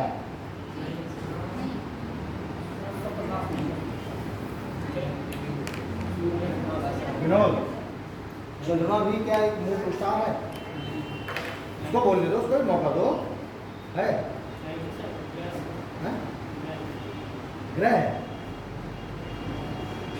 पहले लाइन पढ़ो, मैंने कहा लिखा चंद्रमा सौर मंडल का सबसे महत्वपूर्ण उपग्रह है, तो भैया ग्रह कैसे बोल रहे हो। दूसरी बात, क्या ये भी एक तारा है, बात है, इसमें ये प्रकाश ये नहीं है ना, इस पर हाइड्रोजन, वो जो हाइड्रोजन है उनका संलयन नहीं हो रहा है, तो ऊर्जा नहीं हो रही है। और अचानक से मैं कहता हूँ चंद्रमा में भी हाइड्रोजन का संलयन चालू हो जाएगा, है ना, तो वो भी क्या बन जाएगा, तारा बन जाएगा, ठीक है। तो चंद्रमा क्या है, चंद्रमा एक उपग्रह है, यानी हमारा सौर मंडल है। अच्छा, हमारे सौर मंडल में चंद्रमा ही एकमात्र उपग्रह है, और भी उपग्रह है, हर एक ग्रह के अपने उपग्रह है। बुध और शुक्र को छोड़ दीजिए, तो सब क्या है, सबके उपग्रह हैं। अब बुध और शुक्र का उपग्रह क्या है, नहीं है, उसकी सूर्य से नजदीकी की वजह से उपग्रह होगा। वो जब देखिए ग्रह ऐसे घूमता है सूर्य के चारों ओर, और उपग्रह घूमता है ग्रह के चारों ओर। एक बात समझिए कि जो उपग्रह हैं, उपग्रहों की जो घूर्णन गति है और परिक्रमण गति है वो बिल्कुल इक्वल है। जैसे हमारा चंद्रमा है ना, इसकी रोटेशन और रिवोल्यूशन दोनों इसकी जो गतियाँ हैं वो क्या है, बिल्कुल इक्वल है। जिस स्पीड में वैसे घूम रहा है उसी स्पीड में आगे बढ़ रहा है। इसी वजह से हमें हमेशा पृथ्वी से चंद्रमा का केवल एक ही फेज दिखाई देता है। चंद्रमा का जो दूसरा फेज है वो हमें कब दिखाई नहीं देता।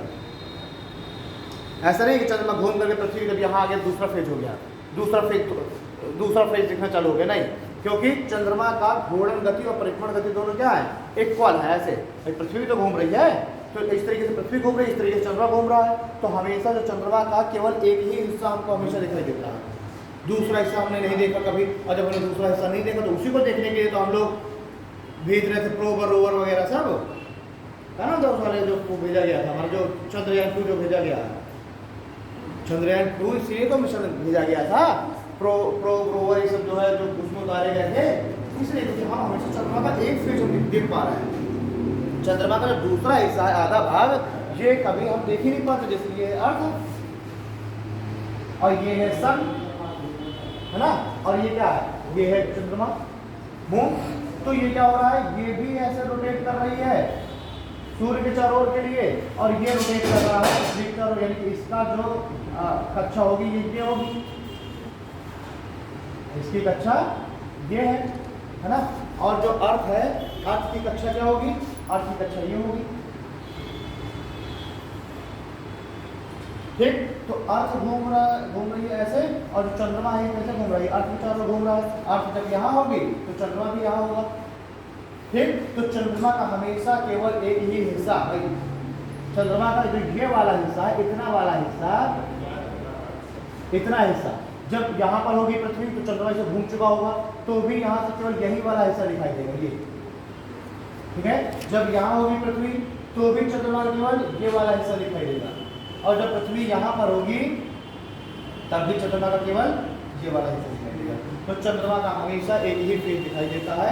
हम उसी के बारे में जानते हैं कि उसमें क्रेटर्स बने हुए हैं, गड्ढे हैं, ये है, वो है, चांद में दाग है, फलां जगह, है ना। और दूसरा हम लोग ने उसका साइड देखा नहीं है, उसी को देखने के लिए हम लोग मिशन भेजते रहते हैं। ओके, तो हाँ देखिए, चंद्रमा का 3475 किलोमीटर है। आगे लिखिए, चंद्रमा की घूर्णन एवं परिक्रमण गति दोनों समान है। चंद्रमा की घूर्णन गति एवं परिक्रमण गति दोनों समान है, और इसी कारण पृथ्वी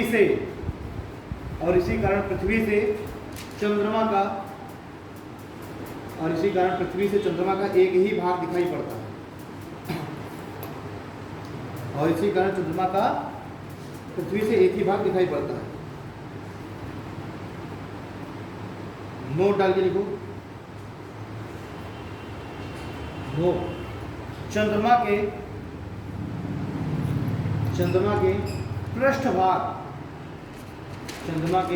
पृष्ठभाग की कोई भी तस्वीर हमारे पास नहीं है। चंद्रमा के पृष्ठभाग की कोई भी तस्वीर हमारे पास नहीं है। ये देखो, चीन ने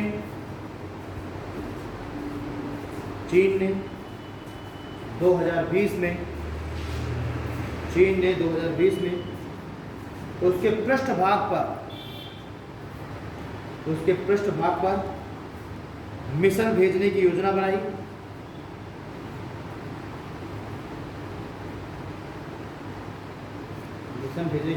परंतु असफल रहा, ठीक है। लिखिए, भारत ने भी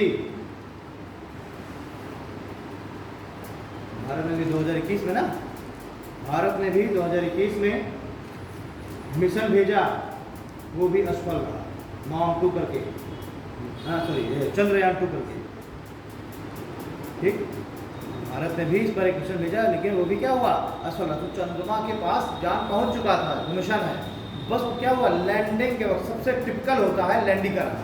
आप भेजना बहुत आसान है, आप चारों तरफ चक्कर लगाते रहेंगे, बड़ा आसान है, लेकिन सबसे बड़ी समस्या आती है उसको लैंड करने में। तो जब वो क्या हो रहा था, रोवर जो लैंड कर रहा था, जब उसी समय क्या हो गया, उसका संपर्क टूट गया ना, तो लैंड के समय दुर्घटनाग्रस्त हो गया था। उसका यार नाम मैं भूला जा रहा हूँ, विक्रांत नाम था, एक क्या नाम था, प्रबल, कुछ नाम था ना। 3 पार्ट थे उसके, एक तो रोवर, लैंडर, और एक और क्या था, भाई रोवर रोवर क्या होता है? रोवर जो लैंड कर जाएगा और लैंड करने के बाद चंद्रमा की सतह पर जो घूमेगा वो है रोवर। लैंडर क्या होता है? वो जो लैंड कराएगा। और एक उसका हिस्सा और था यार, उसके 3 हिस्से अलग अलग नाम दिए गए थे। क्या तो इस चीज़ को थोड़ा सा देख लिया करो, है ना, ये सब पूछे जा सकते हैं। तो 3 पार्ट्स थे उसके, सारा को सक्सेस रहा। बस लैंड के समय वो लास्ट के जो 10 मिनट होते हैं वो सबसे ज़्यादा क्रूशियल होते हैं। किसी भी मिशन के लिए सबसे टफ होते हैं लास्ट के 10 मिनट। तो उसी में काउंटडाउन चालू हो गया था। जब फिर वो 10 मिनट का काउंटडाउन, 10 मिनट बस ये था कि 10 मिनट बाद लैंड हो जाएगा, तो 10 मिनट का काउंटडाउन चालू हो गया था। उसी में क्या हुआ? उसी में संपर्क टूट गया था उससे, ठीक है ना।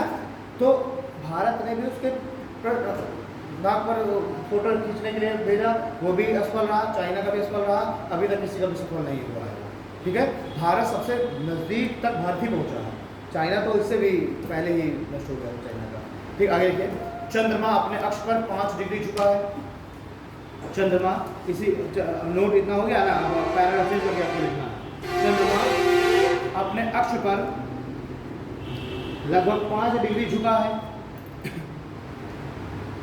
और पृथ्वी के सापेक्ष इसका भार काफी कम है। और पृथ्वी के सापेक्ष इसका भार काफी कम है, ठीक है। नीचे लाइन पर लिखिए 0.0123 0.0123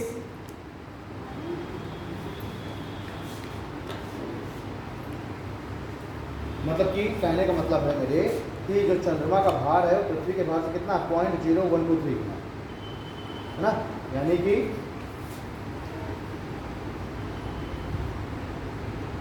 चंद्रमा का भार कितना है 0.0123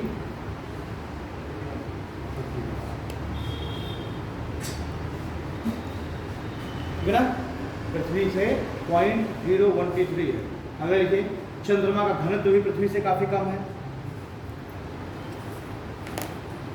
चंद्रमा का घनत्व भी पृथ्वी से काफी कम है, ठीक है। कितना है?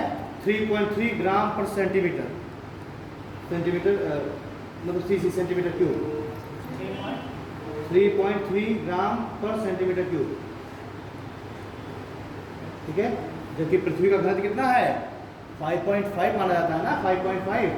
तो चंद्रमा का घनत्व 3.3 है और पृथ्वी का है 5.5। अब देखिए, चूंकि ध्यान देना चंद्रमा का भार पृथ्वी से कम है, चंद्रमा का घनत्व पृथ्वी से कम है, इस वजह से क्या है, इसका जो ग्रेविटेशनल फोर्स है वो भी तो पृथ्वी से कम है। तो जो चंद्रमा का ग्रेविटेशनल फोर्स है वो कितना है? वो है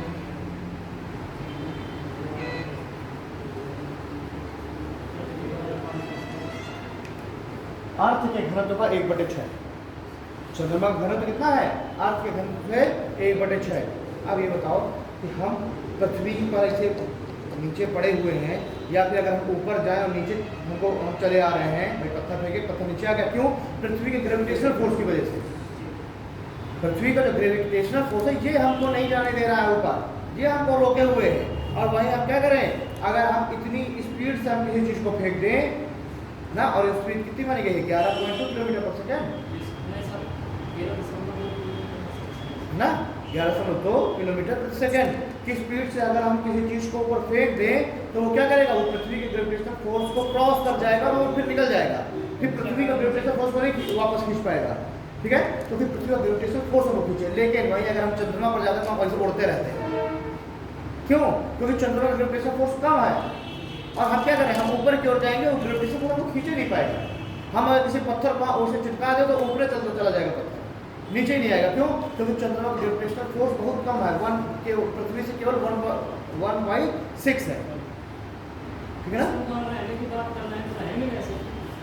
वो सारी चीजें यार साइंस है, कुछ भी हो सकता है ना, कुछ भी हो सकता है। उन्होंने तो अभी चंद्रमा पर वो उगा दिया ना,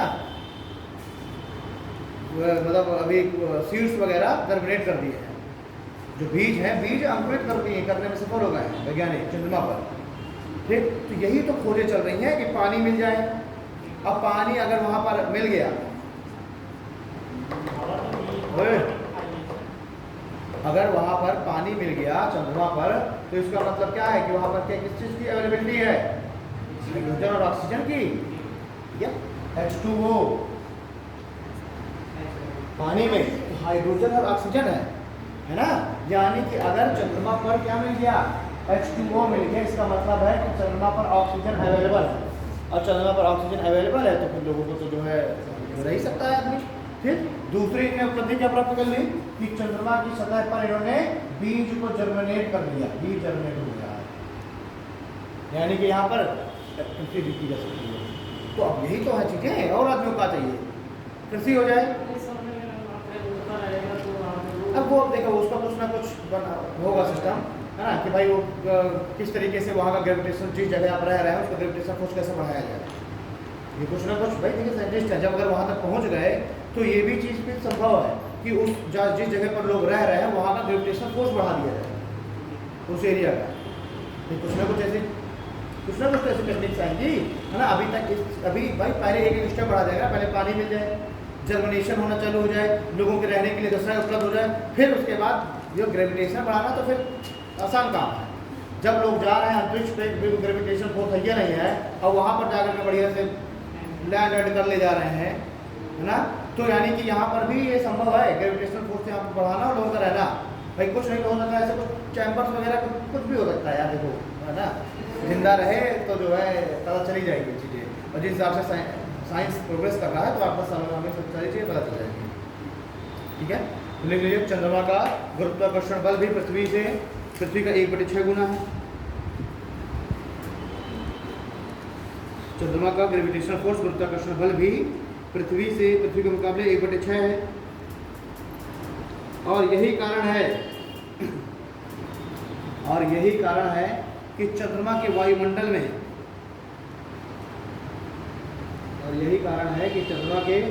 में, विनोद बताओ, चंद्रमा का जो वायुमंडल है उसमें गैसों का घनत्व अधिक होगा कि गैसों का घनत्व कम होगा?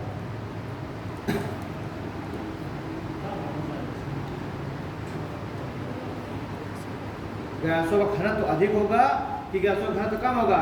वायु दाब अधिक होगा कि वायु दाब कम होगा? कहे कारण ग्रेविटेशनल फोर्स ही नहीं है। अब ग्रेविटेशनल फोर्स नहीं है तो सारी जो भी गैसें वैसे हैं सब क्या कर जाएंगी, स्किप कर जाएंगी, यही तो है ना। तो क्या मैं बोल रहा था, हाँ, और यही कारण है कि चंद्रमा के वायुमंडल में लगभग निर्वात की अवस्था पाई जाती है, और यही कारण है कि चंद्रमा के वायुमंडल में लगभग निर्वात की अवस्था पाई जाती है। तो सब लगे लिखिए, हालांकि चंद्रमा के वायुमंडल में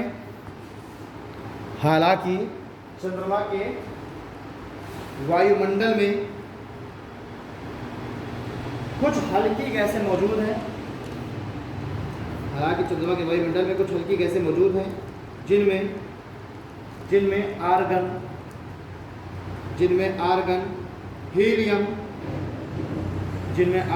helium, neon, sodium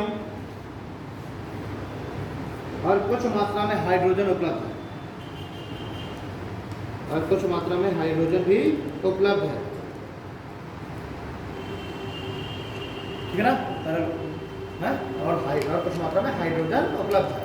paragraph change करिए, आर्गन, हाइड्रोजन, ठीक है, और कौन कौन बोली थी, नियॉन, है ना, सोडियम, ठीक है। ये जो है सोडियम तो एक तरह से धातु हो गई ना, तो ये सब क्या है, कुछ मात्रा में सब उपलब्ध है, और बहुत मात्रा में हाइड्रोजन भी उपलब्ध है। पैराग्राफ चेंज करके लिखो,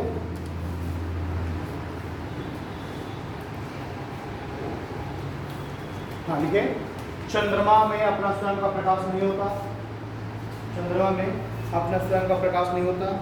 और वह प्रकाश तथा ऊष्मा के लिए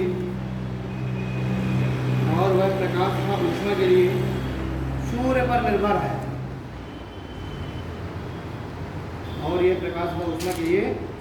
निर्भर है, फुल स्टॉप। चूंकि यहाँ विरल वायुमंडल पाया जाता है, यही कारण है कि क्योंकि यहाँ विरल वायुमंडल पाया जाता है। यही कारण है कि यहाँ ऊष्मा का ठहराव नहीं हो पाता। यहाँ ऊष्मा का ठहराव नहीं हो पाता और चंद्रमा का औसत तापमान, ऊष्मा का ठहराव नहीं हो पाता और चंद्रमा का औसत तापमान -20 डिग्री सेल्सियस तक हो जाता है। और चंद्रमा का औसत तापमान -20 डिग्री सेल्सियस तक होता है। ठीक है, फिर पैराग्राफ चेंज करके लिखो। चंद्रमा पृथ्वी का परिक्रमण, चंद्रमा पृथ्वी का परिक्रमण दीर्घवृत्ताकार पथ में करता है। चंद्रमा पृथ्वी का परिक्रमण दीर्घवृत्ताकार पथ में करता है और यही कारण है कि चंद्रमा पृथ्वी का परिक्रमण दीर्घवृत्ताकार पथ में करता है और यही कारण है कि चंद्रमा तथा पृथ्वी के बीच की दूरी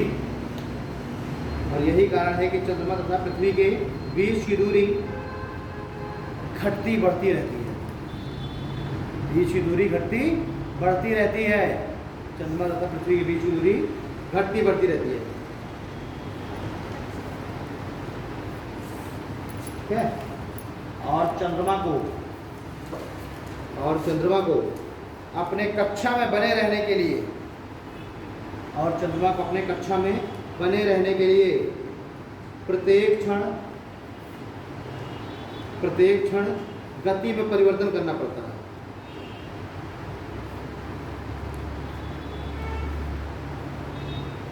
प्रत्येक क्षण गति में परिवर्तन करना पड़ता है।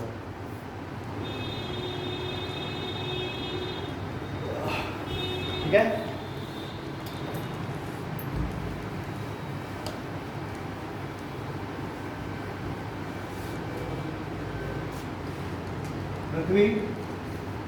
पृथ्वी के चारों तरफ ये रहा दीर्घवृत्ताकार पथ।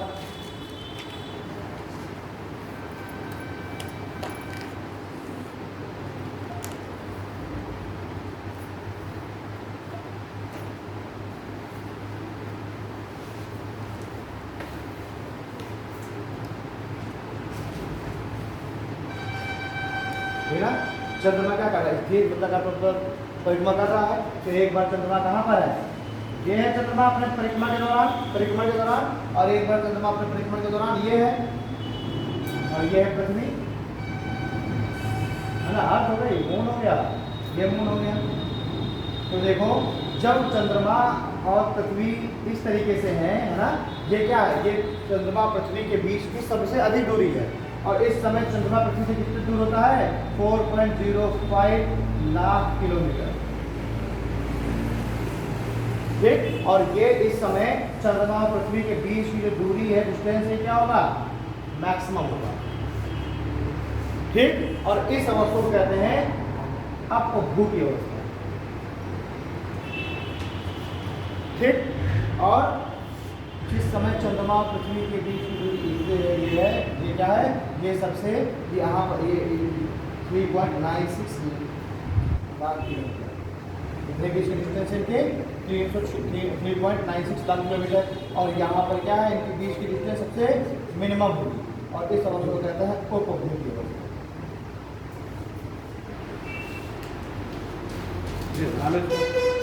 ये सूर्य पृथ्वी के बीच की अवस्था। ठीक है, अपभू की अवस्था और उपभू की अवस्था।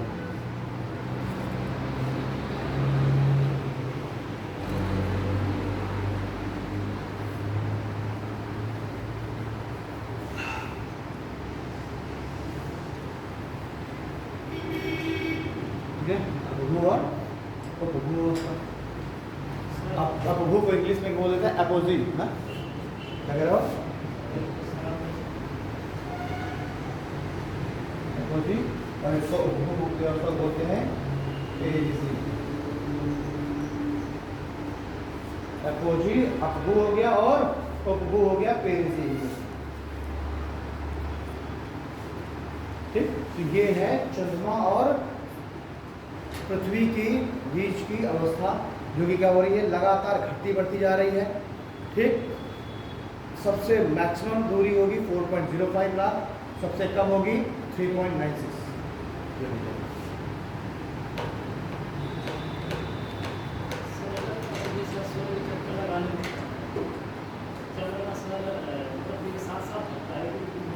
मैंने कहा नहीं कि चंद्रमा और पृथ्वी साथ साथ चलते हैं, तभी तो चंद्रमा का हमें एक ही फेस दिख रहा है भाई। सूर्य तो ऐसे बीच में है, पृथ्वी इस तरीके से घूम रही, साथ में चंद्रमा भी घूम रहा है साथ में। तो जितना जितना पृथ्वी घूम रही है उतना उतना चंद्रमा भी घूम रहा है। तो हमेशा हमें पृथ्वी से चंद्रमा का केवल एक ही हिस्सा दिखाई देता है बस। अगर चंद्रमा का, चूंकि देखिए चंद्रमा घूर्णन भी उसी स्पीड में सेम कर रहा है जिस स्पीड में परिक्रमा कर रहा है, समझ रहे हो। और ये बिल्कुल क्या हो रहा है, पृथ्वी के साथ साथ हो रही है ये चीज। तो ये है ना, ये पृथ्वी के साथ साथ साथ साथ ऐसे ऐसे देखो, ऐसे ऐसे भाई परिक्रमण भी कर रहा है ना, इस साथ साथ घूर्णन भी कर रहा है। तो ये क्या है, जैसे देखिए देखना, ये है, ये घूमा और ये घूमा और इसके साथ साथ पृथ्वी भी घूम रही है। और ये क्या है, ऐसे चलता आ रहा है। ये वाला हिस्सा हमेशा क्या पृथ्वी के सामने है। ठीक, तो इसीलिए हमेशा हमें पृथ्वी से केवल ये वाला हिस्सा दिखाई देता रहेगा। जितना जितना पृथ्वी घूम रही है उतना ये घूमता चला जा रहा। अगर ये ना घूमता तो जब यहाँ पर आए है इस तरीके से है तो हमें ये वाला हिस्सा दिख रहा था। अगर वो ना अपने अक्ष पर घूमता, यहाँ पर होता तो हमें ये वाला हिस्सा दिखता, जहाँ होता तो ये हिस्सा दिखता, यहाँ होता तो ये हिस्सा दिखता। हमें चंद्रमा के चारों तरफ चंद्रमा दिख जाता। लेकिन चूंकि जितना पृथ्वी घूम रही है तो ये घूमता जा रहा है, घूमता जा रहा है, घूमता जा रहा है, घूमता जा रहा है। बिल्कुल ऐसी घटना पृथ्वी और सूर्य के बीच में। अपसौर उपसौर बोल देते हैं उसे, अपसौर और उपसौर। यानी कि भाई पृथ्वी भी तो सूर्य के चारों तरफ दीर्घवृत्ताकार पर चक्कर लगा रही है भाई। यहाँ पर सूर्य है और ये पृथ्वी भी क्या कर रही है, दीर्घवृत्ताकार पथ पर चक्कर लगा रही है। ये सूर्य और ये अर्थ, और ये क्या हो रहा है, दीर्घवृत्ताकार पर चक्कर लगा रही है। तो जिस समय यहाँ पर होगी ये अवस्था होगी अपसौर की, और जब यहाँ पर होगी ये अवस्था होगी उपसौर की। यहाँ पर डिस्टेंस सबसे ज़्यादा, यहाँ पर डिस्टेंस सबसे कम। ठीक है ना, और क्या तो है वही थोड़ा कह देंगे तुम इधर से तुम जाके चक्कर लगा के और पृथ्वी में यही रुका हुआ। वो तो भाई वो तो इस तरीके से देखे, ये है चंद्रमा, ये चंद्रमा की अवस्था है देखिए। ठीक है, ये जब पृथ्वी ये है तो ये है चंद्रमा का साइकिल। जब ये पृथ्वी है तो ये है चंद्रमा का साइकिल। यहाँ पर पृथ्वी आ गई तो ये है चंद्रमा का साइकिल, और यहाँ पर है पृथ्वी तो ये चंद्रमा का साइकिल।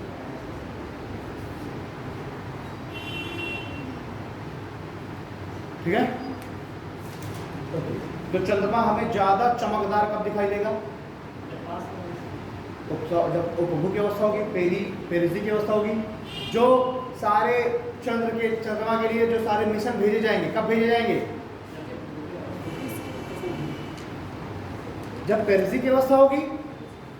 मंगलयान देखे हुए नहीं देखे, उस दौरान भी यही चीज है। पृथ्वी जब चक्कर लगाते लगाते क्या हो जाएगी, जब इस वाली तरफ आ जाएगी। ये एक कंडीशन है साल में ऐसी आएगी जब मंगल के भी नजदीक आ जाएगी पृथ्वी, मार्स के, तो उसी समय हम उसके लिए मिशन भेज देंगे। जब हम सूर्य के लिए कोई मिशन भेजेंगे तब भी हम किस अवस्था में भेजेंगे, जब उपसौर की अवस्था होगी। जब नजदीक पृथ्वी सूर्य के नजदीक आती है तब हम भेजेंगे। जब हम चंद्रयान भेजेंगे तो हम किस अवस्था में भेजेंगे, पेरिजी की कंडीशन भेजेंगे। जब पृथ्वी और चंद्रमा नजदीक आने वाले हैं तो हम भेज देंगे। ठीक है, चलो मेरे घर पर ही बात। Thank you.